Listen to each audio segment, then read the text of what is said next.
I'm Coach Corey Wayne, and this is my video coaching newsletter. And the topic of this newsletter is going to be crazy, needy, jealous love. Well, I've got 3 emails that I'm going to go through with you today. But before we get into the first one, I know you're surprised, but I have a quote to share with you that I wrote. It says, one of the biggest turnoffs in relationships is when the person who you are dating, in relationship with, or married to is constantly getting insecure, paranoid, and butthurt about someone else stealing you away from them or causing you to fall out of love with them and in love with somebody else. Jealousy is an insecure, weak feeling of not being worthy or good enough to have someone else love you of their own free will. It is a feeling that you are somehow inadequate, inferior, and that you fear losing your lover to someone better. The proper and healthy attitude to have is to see yourself as a catch and as a gift who has no equal. If your lover chooses someone else over you, then it's their loss, and you should really feel that way. All you can do is put your best foot forward with the knowledge that it still might not be enough. The right person will stick around if you love them without fear or attachment.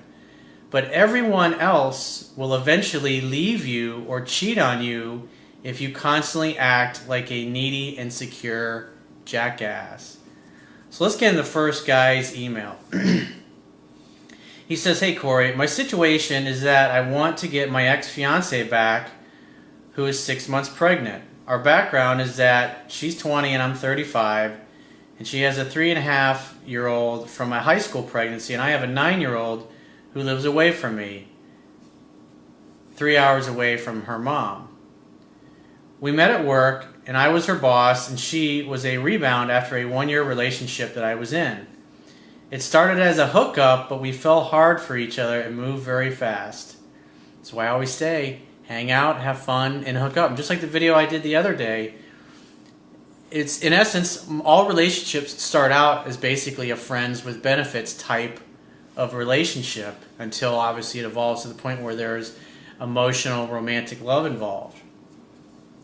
She quit her job to pursue our relationship, and she and her daughter moved in with me about a month after we began dating. That is way too fucking soon. You should date somebody for several years, because it's like you get in the honeymoon period here and you think everything's great and going to be wonderful, and you completely ignore whether or not this person's actually a good match for you, whether they have similar goals, similar values. And most people can hide and mask who they really are for about the first 90 days of a relationship. So it's going to be about 3 months before you really figure out what she's really like. And even still, if you're just goo goo gaga and gonzo over this girl, or if you're a woman over a man, you're not going to pay attention to all the little red flags and that you notice along the way. I've personally found that it's like as you get older and you go through enough relationships and you get enough experience, you start looking for those flaky signs or signs of behavior that you used once to put up with in previous relationships, but you're at a place in your life now where you're just like, I don't want to put up with that crap. And as soon as you spot it right away, you're out of there before you get too deeply emotionally involved. But when you don't have a lot of experience in really intense, emotionally intense relationships, you tend to make a lot of mistakes, and you tend to give people more credit than they deserve when you just start dating them, which obviously in this case, I mean, after a month moving in together, that's kind of crazy.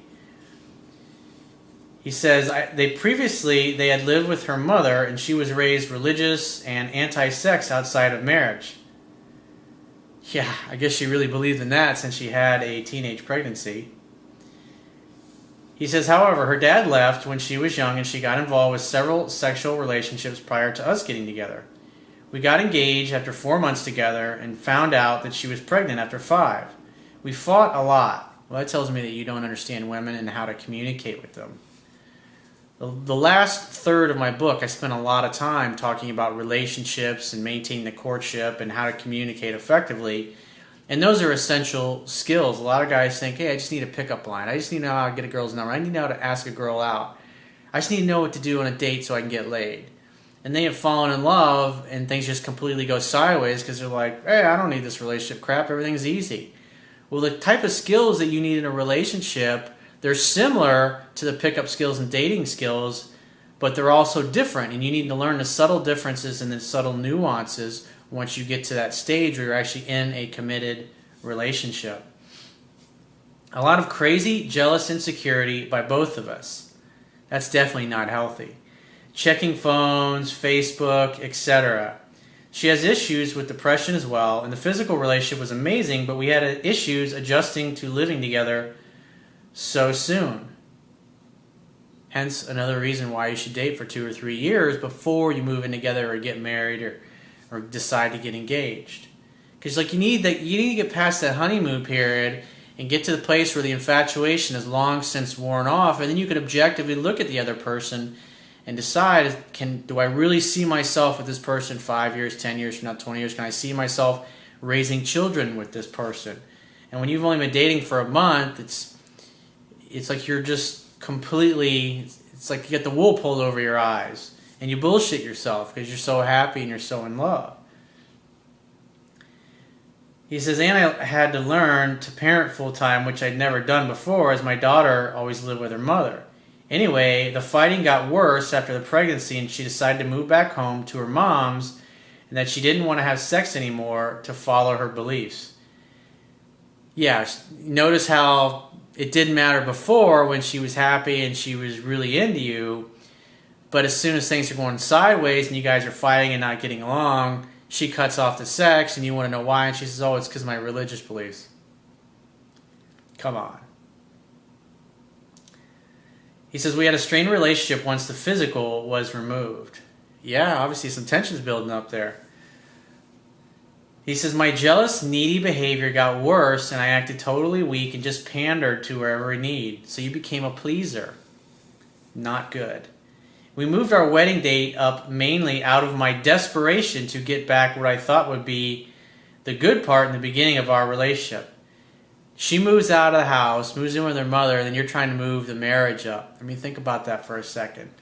That is a total act of desperation. You're trying to control her. You're trying to lock this girl down so you feel better about yourself. Because you think, hey, if we're married, she can't fucking go anywhere then because we're married. You don't marry somebody to possess them. You marry them because it's a commitment to one another. That's the whole purpose of the wedding band. It's surreptitious. In other words, it's never-ending love, unconditional love and acceptance of one another. It's not about possessing or controlling or needing the other person to make yourself feel good about yourself. Just like a video I did recently. It's like if you don't love yourself, if you're not happy yourself, this is what you typically see. You're not enjoying your life and loving yourself and feeling like you're awesome and you're a catch. You get into a relationship with a woman like this and you think, oh, I need her to make me happy. So it's like you project all of your goals, your values, your happiness, everything being totally dependent upon this person being in your life. And when things go sideways and they're not in your life, you want reality to be other than this, and therefore you suffer. The wedding ended up getting canceled when she decided she wasn't ready to be married. You notice how she was so in love before and she's ready to get married, but when her attraction level drops, she just says, oh, I'm not ready to get married, which is true, but the real reason is she just doesn't feel what she once used to feel, because just like you said yourself, you acted basically like a needy, insecure jackass. In essence, you're constantly acting like you didn't deserve to be with her, and therefore she eventually had to agree with you. Because anytime you do that in any relationship, men or women do that, it's going to push the other person away, and eventually they're going to say, you know what, you really don't deserve me. I deserve better, and they're going to leave you. He says, a few weeks later, we broke up after I freaked out over some text she got from a guy helping her in one of her classes. She takes a couple of classes a week at college. Now it's 2 weeks later, and I've thought and identified my weak, needy, codependent behavior, and I'm seeking to change it. I'm starting to be happy with myself, but I want to know how to get her back so we can try to do things right. Well, it takes two people to make a relationship work, and obviously she dumped you and broke up with you, and no amount of you chasing or pursuing or acting needy or like a stalker or trying to control her is going to make her want to come back. He says, I've been working out, losing weight, getting finances in line, and so on. And she says she doesn't want to talk about us because she gets upset and cries. We attended her doctor's appointments together every 2 weeks, and we text some about the baby and normal things, and I want to know what type of things I can do to get back with her and show true change. She knows I will be there for our child, but I want her as well. It has to be her idea. What you have to do is you have to let her reach out to you. And when it comes to the baby, all that stuff should be handled ahead of time. Like when you see each other, I don't know, you didn't really say if the child's been born yet. But like if you're, once your child is born, if you're going to spend a certain amount of time, obviously you're going to pick your child up. Typically, the guy usually gets the kid on Wednesday nights and the weekends, or every other weekend, I should say. But maybe you're sharing each other a little bit more, maybe because obviously she's in school and you're definitely older than she is. So it's when she reaches out, hey baby, how are you? I want to see you. When are you free to get together? Why don't you grab a bottle of wine and come on over to my place? We'll make dinner together and we'll catch up. Hang out, have fun, hook up. If she says, no, I can't do that, I don't want to get back together, it's like, I'm not talking about getting back together. I just want to see you. I love you. You're the mother of my child. I want to spend time with you. I still love you. I still adore you. We should hang out and have some fun together. If she says, no, I can't, I was like, great. Well, give me a call if you change your mind. And then go on with your life. She calls you a couple days later. If you have to talk about something about the baby, great. Talk about the stuff with the baby, resolve that, and then say, hey, I'd love to see you. And then other than that, just say, look, I'm not interested in just being friends with you. I can't do that. So if you're going to call me and you want to talk to me, then let's get together and have some fun together. Doesn't mean we have to get back together or have a label. Let's just hang out, have some fun, and see where it goes. You got to stand up for yourself and what you want. And you can never get jealous. If she's dating other guys, you say, hey, you know what? He can keep you busy when you're not me. I mean, you have to have that attitude. Because you've already tried being jealous and controlling, and what did it do? It drove her away to the point where she doesn't want anything to do with you, obviously, at this point in time. So let's get into the second email. And this guy says, hey, coach, I met her a little over a year ago, and we started dating casually off the bat, and it was great. She was all over me before, but I broke her heart. We continued dating, but she would shy away, and I realized how special she was and tried to make it official and was rejected. So you tried to possess her, getting her back, and then you changed your old ways. You changed being the confident guy that she was always pursuing to you were doing more of the pursuing yourself. In essence, you started acting more feminine than you were masculine. He says, I then acted like a desperate idiot and chased. This freaked her out. Duh. I stepped back and started to just be myself again and let go of the idea of the title of girlfriend-boyfriend. Good, because it's really none of your business. That's not the man's department. That's the woman's department. Boyfriend, girlfriend, labels, bonding, connection, all that stuff is feminine energy. Your job is to initiate the courtship and be decisive and make dates. Things begin, hang out, have fun, and hook up. That's why I focus on those three things. Hang out, have fun, and hook up. Notice there's nothing in there about relationship or commitments or any of that bullshit. Hang out, have fun, hook up. Be her best option, meaning every time you're together, she feels positive. She's happy. She enjoys herself. You let her do 78% of talking. On a typical day, women say about 8,000 words, and guys tend to say about 2,000 words. That should tell you right then and there that women do more of the talking, and therefore by asking questions and letting them talk, because that's how they work through their problems, is by talking about it. Us guys, we tend to go in the bat cave, the man cave, and we contemplate, and we think about things, we stew over it, we have a beer, we watch a little TV, we play a video game, we build something on our tool bench, or whatever it is we happen to do, and once we come up with a solution, we leave. We come out of the garage or the bat cave, and then we implement it. Women are completely different. They talk about things, and that's how they resolve things. So it's important to get women to talk and open up by asking questions like, tell me more. What else? Don't leave anything out. I did a video called How to Communicate with Women Effectively. So if you Google Corey Wayne, How to Communicate with Women Effectively, I go into detail on how to use that. I also talk about it extensively in the latter half of my book. And if you're in a relationship or you're fighting with your girlfriend or your wife or someone that you're dating, you need to stop what you're fucking doing. You need to read that. Because any guy who argues with women does not understand them. He has no idea how to communicate with them. And if you keep doing that, it will completely destroy attraction and love and lead to a breakup. Just like the previous guy's relationship. He says, things began to improve and we started to get back into the swing of things. And I've really fallen for this girl and it feels genuine. Your lessons are great and so is the book. I have implemented them but fall back to bad habits. In the last month, things have been going very well. She's a very busy girl, and I'm a busy guy, but we try to see each other at least one time a week. Currently, there's a guy that she works with and is also one of her best friends, but he's always had a huge crush on her, and I can tell.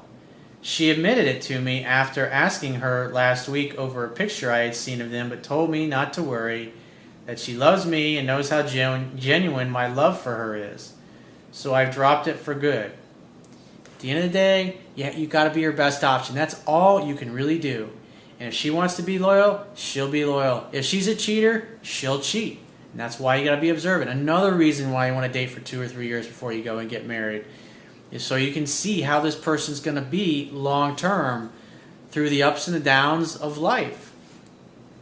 This past month has been great. We've seen each other more often. The sex is great. We have fun, laugh a lot, and hearing I love you and babe frequently. Well, that's good. See what happens when you back off? Makes it really simple. Last week we hung out 3 to 4 times, and she slept over last night. She kept saying I love you throughout our time together. But this morning I asked if she feared a relationship because she fears losing her freedom. I want you to take your right hand and reach out and choke yourself. Don't fucking do that. What that is your needy, insecure, jealous tendencies trying to creep up and see where you stand with her. Trying to corral her or manipulate her or cajole her into committing to you. Don't fucking do that. You're acting like a woman when you do that. Where do we stand? Where do you see us going? That's what a woman would say. You're not helping yourself. She responded by saying it's many things, but mainly that she wants to work on herself. Isn't that a nice vague answer? It's like, Lee's going, huh? What? What did she say? I told her my goal is not for a title, but rather just to make each other happy, and I can tell she was at ease with my comment. Well, that was a good answer. It was a good comeback, better recovery, I would say. However, I can't help but feel it freaked her out after all this streak of good times. She even said it was bad timing to ask such a question. Look at that. I'm fucking psychic like that. Not a good way to go, dude. That's the kind of thing that makes her go, oh, am I losing my freedom here? Makes her back up. She doesn't pursue as much, doesn't want to see you as much. And then you're going to be kicking yourself for the next week or two after, going, God damn, I could have been seeing her every night if I'd have just shut my fucking mouth and bit my tongue. I know how you feel because I used to do these things at one time. He says, after this morning, she doesn't respond to my text that I sent tonight. This weekend is my birthday, and we're supposed to hang out with friends and a day alone together. I know that I have to keep making things fun and never bring up relationship talk again. That means you don't bring it up, period. Because look what happens. She goes all squirrely on you, and, has a freak out. It's not helping you. I know she loves me and how good I am to her. I just fear, well, what you fear you attract, but what you look at disappears.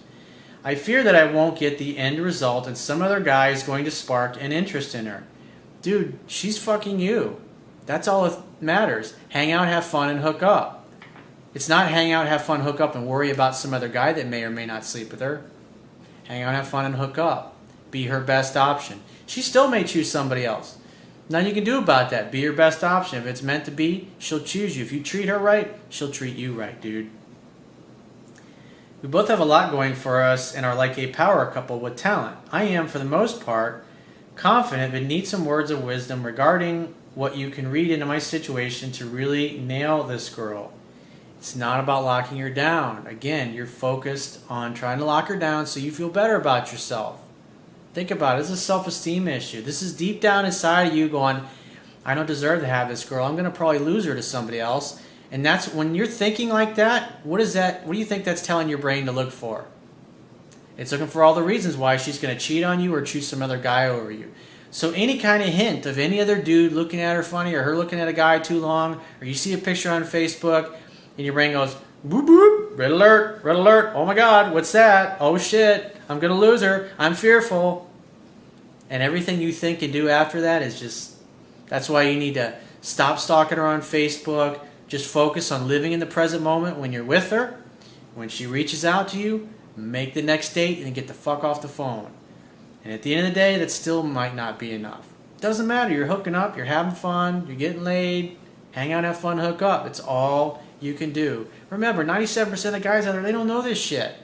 So even if there is another dude in the picture, he's going to show, when a woman has multiple choices, she's going to test all of the guys. And whoever the strongest, most dominant one, or who displays the most dominant qualities, that is the one that she's always going to choose. Unless, of course, there's an ex in the picture who she spent several years with and she has a much deeper emotional bond and you've only been dating her for a short period of time. In that case, not a lot you can do. At the end of the day, she broke up with one time, so she'll probably come back. That's why you always leave the door open. Hey, well, give me a call if it doesn't work out. I'd love to see you. She's a keeper, but so am I. And I just think she's too used to the idea of me being there because I love her so much and she knows it. It's like, no, because you're still focused on a relationship and you're paranoid that you're going to lose her to somebody else. So you got to cut that bullshit out because it's not going to help you. So when you think about responding or reacting, I should say, emotionally and irrationally, when you become fearful, don't do anything. Take a breather and say, you know what? I'll text her back in the morning. Let me sleep on this. Let me get to a place where I'm peaceful and relaxed, and then I'll respond later after I've had time to carefully consider all my options and all the possibilities. Because if you're worried and you're in a fearful state and you say something or you text something, 9 times out of 10, it ain't going to help your case. So let's get into the third email here. This guy says, hey coach, I wanted to book an emergency email follow-up to my previous mentioned situation. I apologize for the link, but there's some good stuff in here that others might be facing too. Quick background. I'm dating a girl I met on Match.com for about 4 weeks. It's been very easy to set dates with her and they've gone well. We've seen each other 5 times now and have a 6th date scheduled. That's good. 1 date per week. You're following the script, dude. Good fucking job. I'm trying to be a little playful and cocky with her whenever possible, and it's working. She always plays right back. 10% of the time, you treat her like the bratty little sister. 90% of the time, you are the charming James Bond. So think of it that way, because otherwise you can overdo it. If you tease her and you mess with her too much, it's going to come off as being insecure or making you look insecure, and that's going to cause the attraction to go in the wrong direction. But if it's sprinkled here and there sparingly, especially when she says something, you're like, ooh, I can really zing her there. And you mess with her. But the rest of the time, you're the charming James Bond. You like to listen. You like to get her to talk because you find her fascinating. We got together last night and had dinner. And during the evening, we discussed Christmas light displays, and she named one off in a nearby town. I playfully told her something along the lines of, maybe I could find a girl to go with me to see those lights. To which she responded along the lines of, you'd better not take some other girl with my idea. I'll go with you. Well, that sounds that she's starting to like you more and more, and that's a good thing. Doesn't mean she's ready to be your girlfriend yet or she wants that yet, but obviously she's moving in that direction. It's too soon. It takes about 7 weeks, and that's if your game is really fucking tight. But if you're learning this stuff, you're probably screwing up mistakes, so it might take you 3 months to get her to that point. So you got to practice infinite patience. The goal is not the relationship. The goal is to hang out, have fun, and hook up. Rinse, recycle, repeat. Nothing else really fucking matters if you're a guy. When she's ready to be in a relationship, when she feels that close to you, you'll be seeing her 3 or 4 times a week. She'll be calling you 2 or 3 times a day. And that's something that happens slowly over time. And if it's not happening yet, there's probably, you still got some of your bad behavior creeping in. So be patient. Hang out, have fun, hook up. That is your mission. If you are a man, if you choose to accept it, of course. Although it was playful, this sounded like a vote for I want to be with you, or I want you to be with me and not someone else. It's a good sign. She's moving in the right direction, but don't go, oh my God, we're exclusive. Easy, relax, cowboy. You're focused on a relationship. It's like, who cares? So what? Of course she wants to see me and only me. Why? Because I'm fucking hot like that. Because I'm a stud. I'm an awesome catch. I know what only 3% of the dudes out there know. That's the way you got to view yourself. He says, we returned to her place to watch a couple of shows and just hang out. In the course of our conversation while watching the shows, I nonchalantly mentioned a conversation with a female friend. It was in context, but I may have set myself up for the issue I'll mention in a moment. We ended up making out for a couple of hours. And as with the previous makeout session, she expressed that she didn't want to go all the way this soon, restricting us to above the waist. Masculine energy is about breaking through barriers. 2 steps forward, 1 step back. She doesn't want to be perceived as being easy. It's like, so when a woman says that, if you get her turned on to the point where she's like really fucking super horny, then all the clothes will come off and you'll have sex. And then she can just say, it just kind of happened. It just seems so natural. It's all your fault. After all, you put yourself inside me.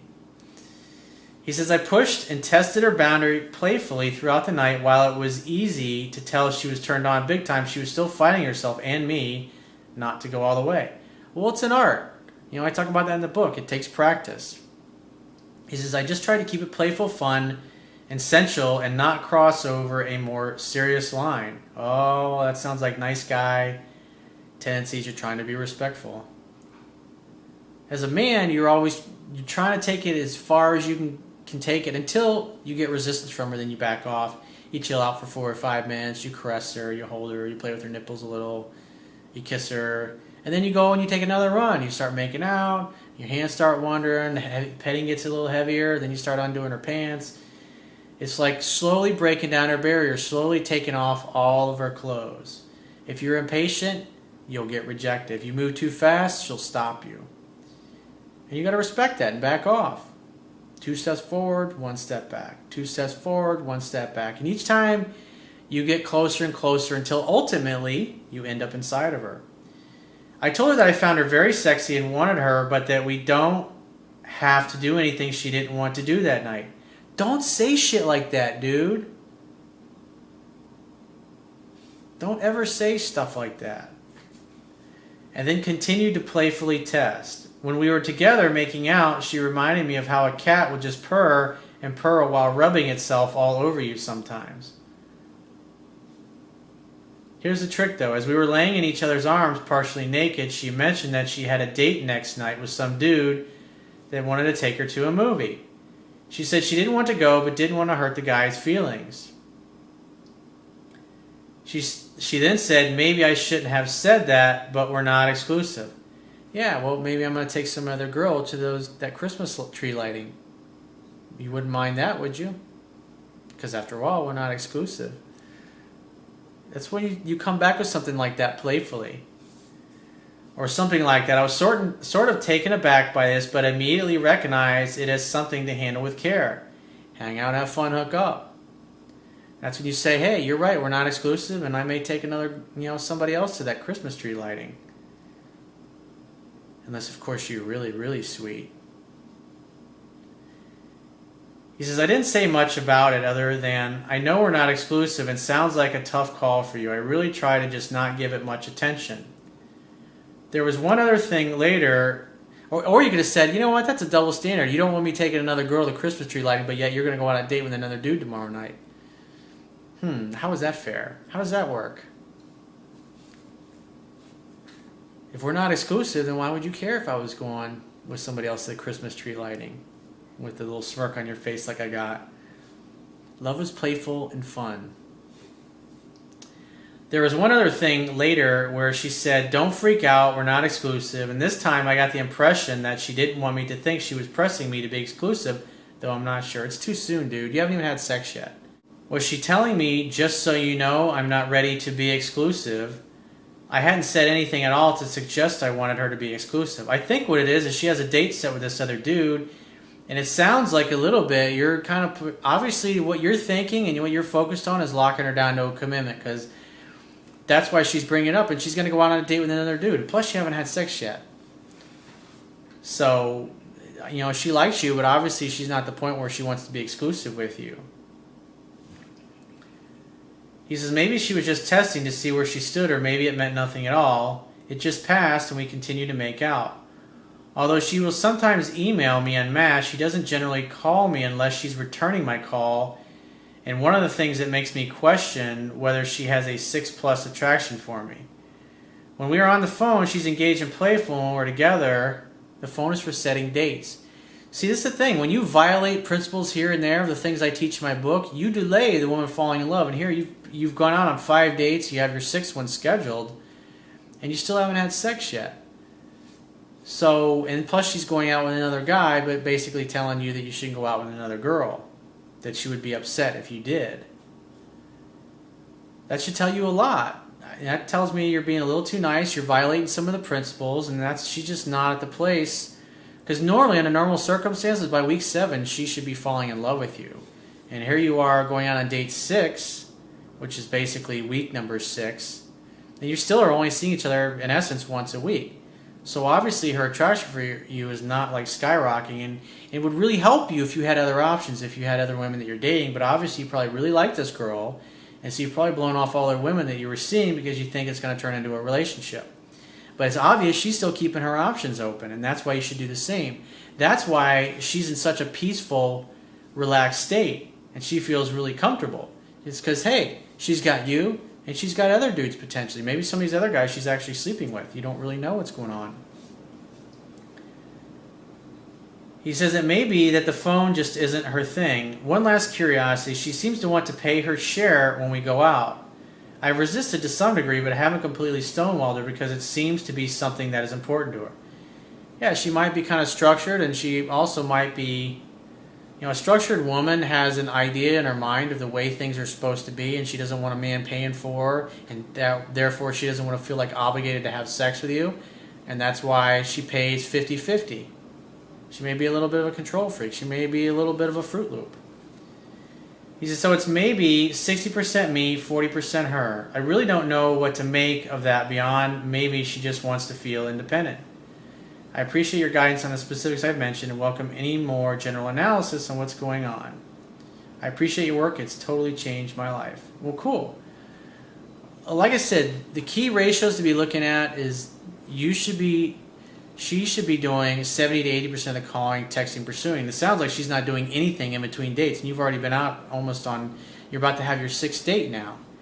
So it sounds like she's not initiating any contact, so you shouldn't be calling her about once a week to make your next date. And it sounds like, from what you said, you may be chit-chatting on the phone because now you think it's okay because it's been basically a little over a month at this point. She might not be that really into you, or there might be another guy that she likes more. I mean, it's hard to say, but like I said, when a woman acts this way, this just tells me that you're still making mistakes, and this is why I say to read my book 10 to 15 times. Because if you don't know the knowledge in there really well, I mean, think about it. You read it 1 or 2 times, you're going to gain maybe 10-15% of the knowledge. The book is 270 pages long. So that basically boils down to 27 to 40 pages of my book when there's 270 pages. Think about that. So you have a huge blind spot. That means you have a huge knowledge gap. I mean, you need to know the stuff so well that you don't have to think about it anymore.